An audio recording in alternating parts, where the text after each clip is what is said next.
Greetings, everyone. This is Larry Hansen, Chief Marketing Officer for Conference Direct. Welcome to our new issue of CD Live. Joining me is my partner and co-host, Adam Briggs, for Conference Direct. And then we're excited today. We've got two great partners joining us. First, Monica Xuereb, who is Chief Revenue Officer, and then Christi Davis, who's VP of Sales, both with Loews Hotels. So we're excited to have a conversation today. So we're going to get it started a little bit. And Monica, I'm going to put you on the spot first of all. So obviously everyone's very excited about this new partnership with Omni. So talk to us a little bit about what that entails. Sure, absolutely. Well, first, Larry, thank you so much for having Christi and I on. We appreciate the partnership certainly, and look forward to the session. So about Omni, as most of you know, partnerships are in our DNA at Loews, and they have been for 70 plus years. So here we had an opportunity to partner with a like-minded company to be able to further enhance our destination offers and offerings to our loyal customers. So we really saw this as a win-win, really, for both companies. When you think about it, we're the last two branded independent hotel companies in North America that are privately owned.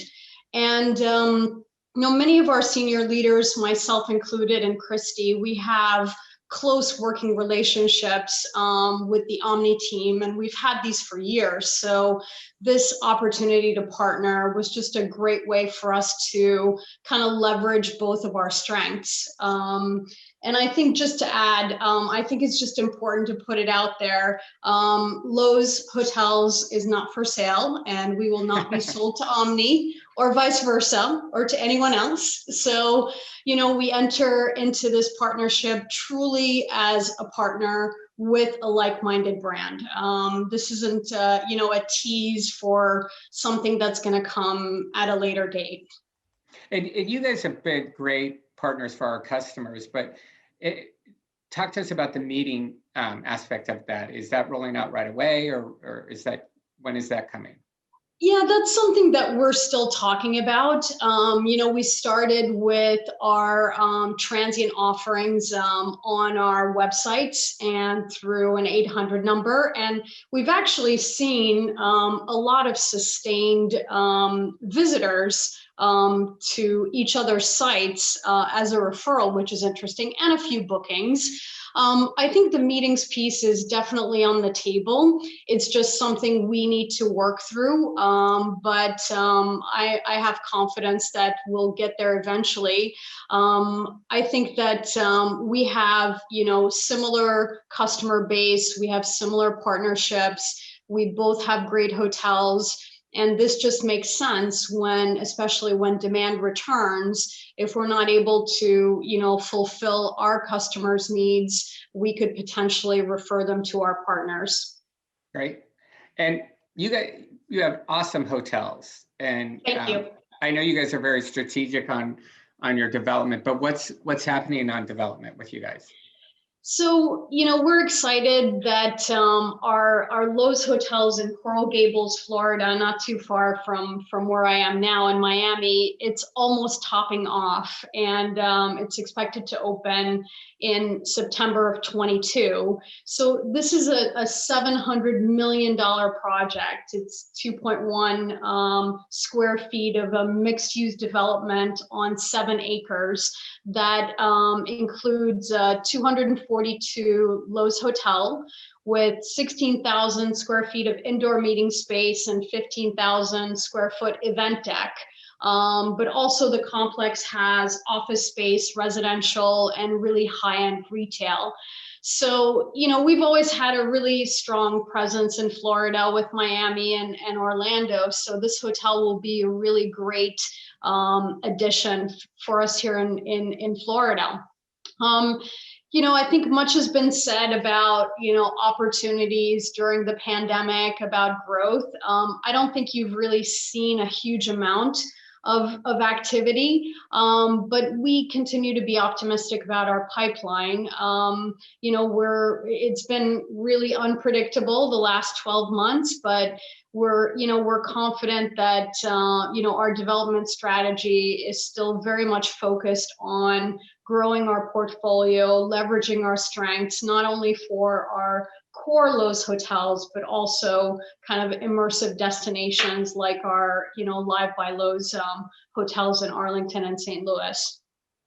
Orlando is our biggest destination booking pretty much every year. Sometimes Vegas rivals it, but you have a lot of development down there. What's going on in Orlando with you? So, Orlando has been open since the middle of last year. Pretty much as soon as we could open, we did. And the hotels have actually been hosting meetings safely. I think, as most of you know, Connect was at World Center. They've had a couple of citywide. So this has been a really good, success story for not just for our hotels, but for Orlando, as a destination. So Orlando actually saw a lot of lift and shift from other cities. Mostly because of restrictions and mandates, right? There were a lot of restrictions, especially on the West Coast, that, prompted some meetings to move over that needed to take place. So, there's been a lot of leisure group in Orlando, a lot of like sports groups, youth groups, some family-oriented events. We've seen the lead volume steadily increasing since the beginning of the year, as I'm sure most others have as well. But we believe we'll have some significant corporate meetings in Q4 of this year. So we're quite confident in those. And, the majority of our leads are still for 21, for 22.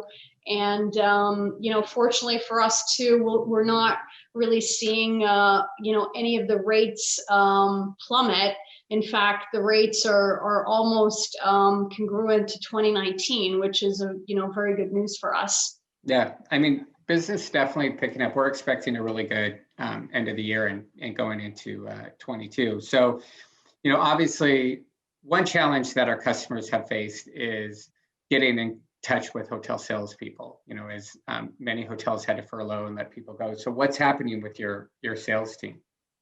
So I think we're very lucky to have retained the majority, I would say the large majority of our national sales teams, all working full time and have been since the beginning of July last year. And we found that this was really important for our customers. These are, long-standing relationships with people, between customers and national sales teams of, 10, 20 plus years. And customers were just telling us, hey, I'm so glad that the person that I know is still there and picking up the phone and answering my email. So, we have had to make some changes. We've had to change some of our deployment. We've had to pivot as far as different segments that are producing, right? But I think the best thing that really has come out of this, from my perspective, is that national sales teams and property sales teams are closer than ever.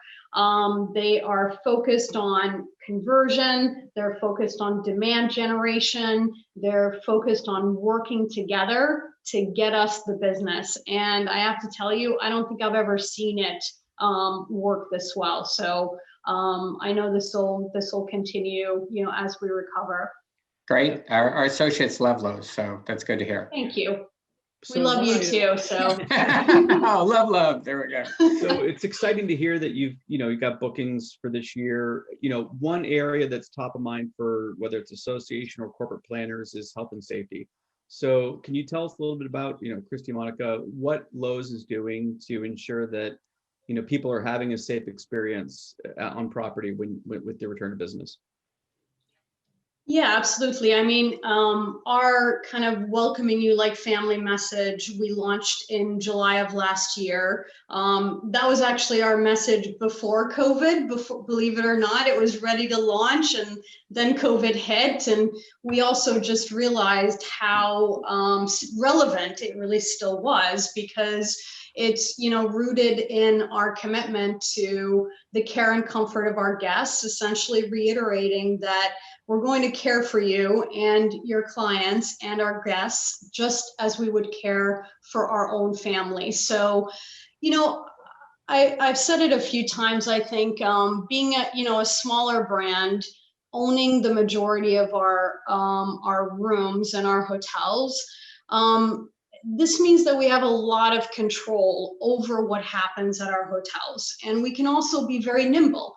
Right. So this means that as things shift with the CDC guidelines and recommendations, we can really quickly make those adjustments, and we can guarantee that it's going to happen in each and every one of our hotels. So, you know, whether that's our mandate for masks, regardless of, you know, what's happening on the state level, we're still mandating masks.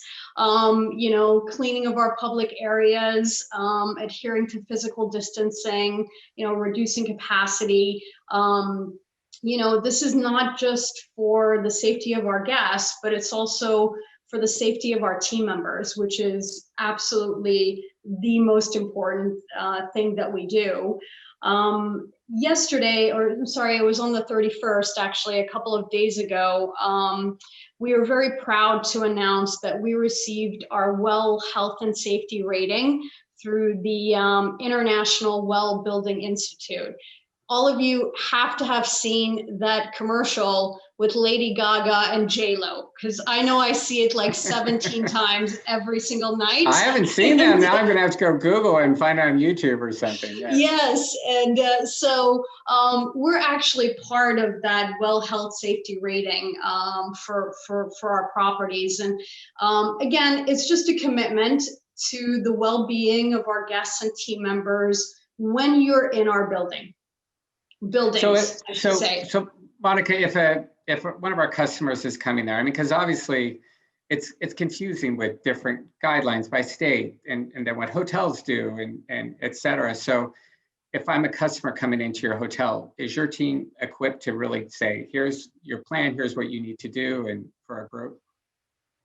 Okay. Excuse me. Yes, absolutely. You know, we've had rigorous cleaning protocols in our hotels before COVID. You just never really saw them, right? But now, you know, everything is really, you know, really hyped up, you know, from an air, water, safety protocols. I think those are things that, frankly, I never thought about. I just assumed they were there. And luckily, our operations teams, our risk management teams, you know, have spent really the last 8 or 9 months ensuring that not only do we meet the CDC guidelines, but in many items, we're actually exceeding them, because we want to make sure that we have the most safe possible environment for our team members and our guests. So I think just to finish on this WELL Health and Safety, it was really important for us to have kind of an external third-party verified rating, because, you know, it's evidence-based. It's focused not only on kind of operational policies and maintenance protocols, but also in stakeholder engagement, right? So meaning how the team members are executing on the protocols, right? They're not just a kind of a poster on the wall. We've had to, you know, prove that we're actually doing them. And I think it also includes kind of emergency plans, right? We hope that we never have to deal with a COVID-19 situation again, but we need to be ready in case, you know, something like this happens again. So we feel very, very confident with this new certification. No, that's great, Monica. Christi, one of the things that I think we can all agree on is that as we look at the next 9, 12, even 18 months, there's a lot of moving parts, with people that have shifted dates or, they've had to cancel a year, and that requires some flexibility. So when customers are coming to you, I think it's helpful for them to know what are some of the things that right off the bat you have a little bit of flexibility with. What are some of the items that are a little harder to negotiate? Can you give us or give our customers and viewers just some insight into where you might have some flexibility that can help them with confidence in booking Loews? Absolutely. That's a great question, Adam. So the contract can basically be bifurcated into two parts, right? The business terms and the legal terms. Business terms, rates, concessions, cancellation, attrition, all things that the property has total autonomy to negotiate. And the reason for that is because the impact of those previously mentioned terms are that are isolated to that of the individual property. When you look at the legal terms, privacy, confidentiality, indemnification, arbitration, those all have like the potential impact to on the greater organization. So we've really kind of bifurcated the contract and say, look, legal terms are that we really need to bring in our legal representative to oversee any kind of red lines or any questions that kind of reside around that. But from the business term standpoint, the hotel, that is the easier to negotiate terms. That is where the hotel has that total autonomy to negotiate that. Kind of to go into the more challenging ones and why that is the case. Before I kind of go into the actual clauses themselves, one of the larger overarching challenges that we have seen is the increase in customer generated contracts and templates, addendums and whatnot. It's not that we can't accommodate or we're unwilling to negotiate, but it does make the contracting process more challenging for the property itself. When we do receive those customer generated contracts, they are kind of a deviation from the Loews group sales contract.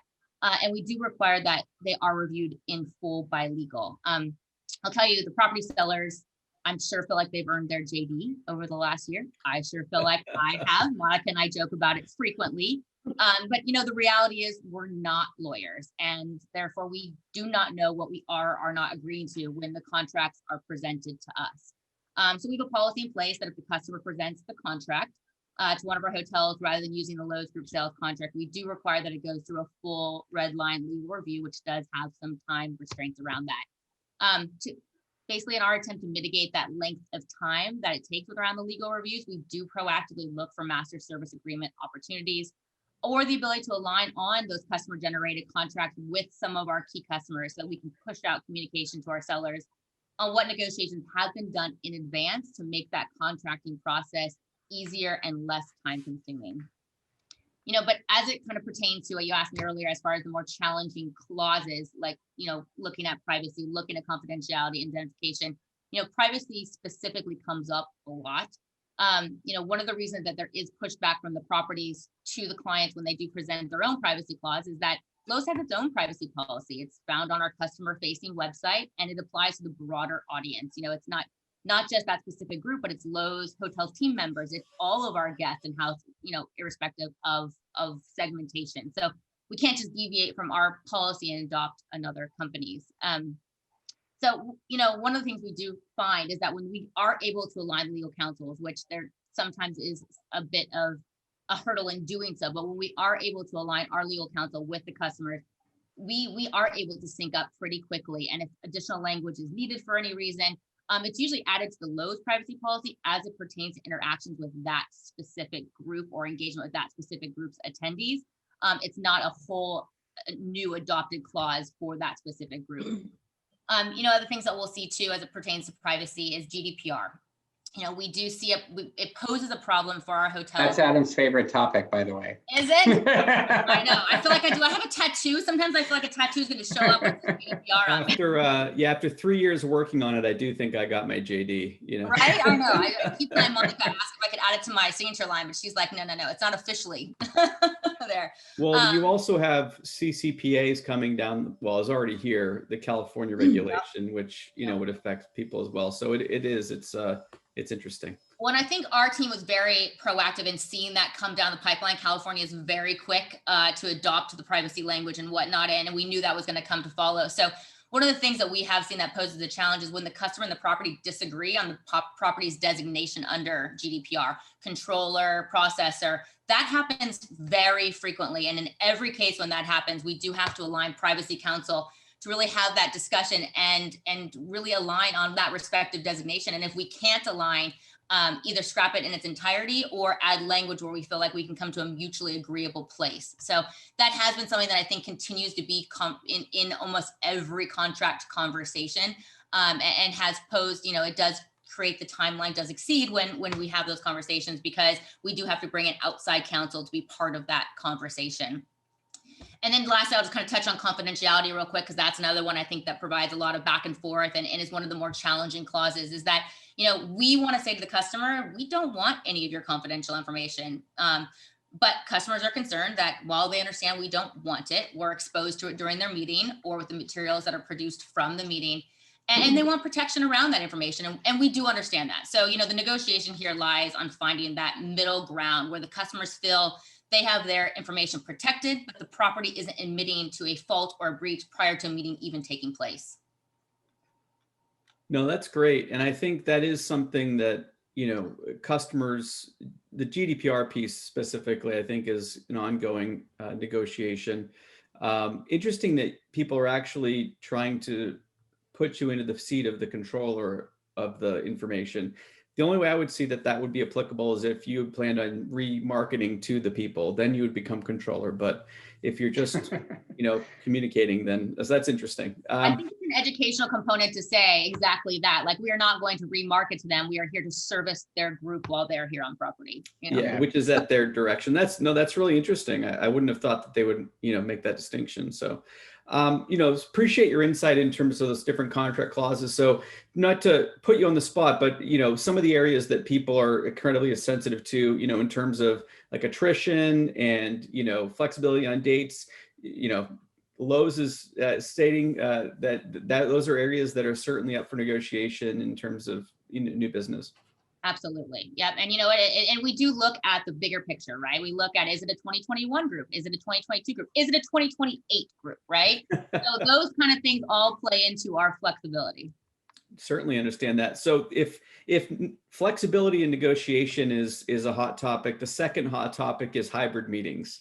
And that plays into, from a customer's perspective, packaging, pricing, but also a big part is expense. So, what is Loews doing to help make hybrid or, asynchronous, synchronous meetings feasible for customers, whether it's infrastructure, packaging, pricing? Can you tell us a little bit about your hybrid initiatives? Absolutely. A lot of conversation around this. I feel like every panel I've been on recently or business meeting I've gone to, this is the topic of conversation. So, from the beginning, our philosophy has always been that COVID did not change our need to meet. It just temporarily changed how we are meeting. There was still a message to be heard. There was still a product to be launched, right? So we knew that we needed to be, to come into this with our clients front of mind, right? How can we partner with our clients? How can we know what constraints that they're under to produce these meetings? They're either virtual, they're hybrid, and how can we be a partner to them? So we came up with this concept called Streamline.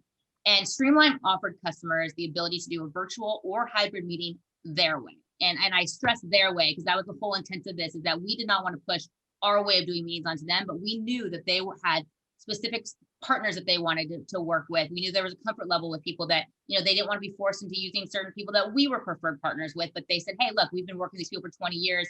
This is new to us. We want to keep that relationship, and we don't want there to be an expense attached to it, right? That was a big thing to it. So we provided this concept of Streamline. We provided the space on a cost per square foot basis, allowing the clients to determine how large or condensed they wanted this production of yours. And, you can think about it as like, the Grammys, they did a hybrid concept, right? It's a massive production, but then there's some of the smaller things that are on a much smaller level where they still have a production need, but it's going to be on a much, more condensed space need. So we provided this concept where we said, okay, look, we know that you're going to need the space. You determine on how much space you need. We're going to offer you a discount on guest rooms. We're going to offer you a discount on food and beverage, because look, there's still the need to accommodate the sleeping rooms for the presenters and the crew. There's still need to feed them, even though it's on a much smaller basis.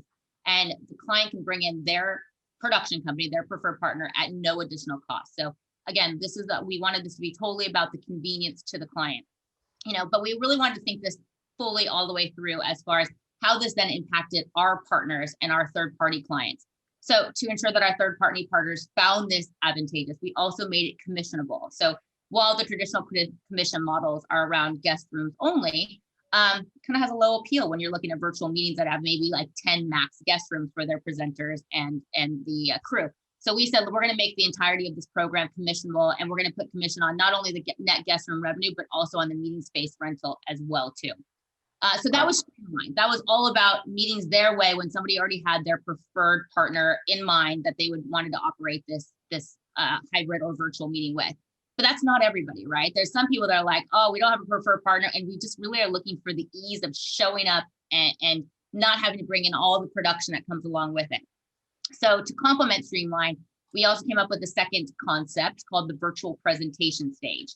So in this, it was a turnkey experience where you show up with content, we broadcast out for you. It was a state-of-the-art studio space. Again, really focusing on that, either the virtual component or the hybrid where you're projecting from multiple different locations, so we could bring that together for the client. Where you just showed up with you could record there, you could show up your pre-recorded content, we could loop the entire thing together for you, and we could broadcast it out for you. So it was a show up, film, broadcast apart, no load in, no load out, no setup. And we also made that commissionable. And because of the extensive audiovisual that was required to create this virtual presentation stage, we did only have it available in select locations, but it was also a fantastic offering, again, for those that just said, hey, I want to show up, I want to have a hybrid meeting concept, but like, I don't want all the bells, I don't have to do the planning process. And we have heard the planning process of virtual meeting actually supersedes that of the in-person planning meeting.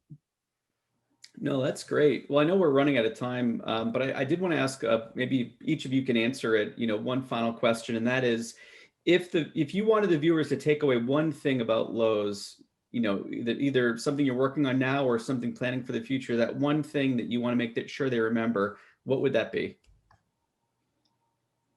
I'll put you on the spot. All right, I'll go first, Christy, then you can wrap it up. So, I mean, we think the light at the end of the tunnel is just continues to get brighter. So the positive signs that we're seeing will continue.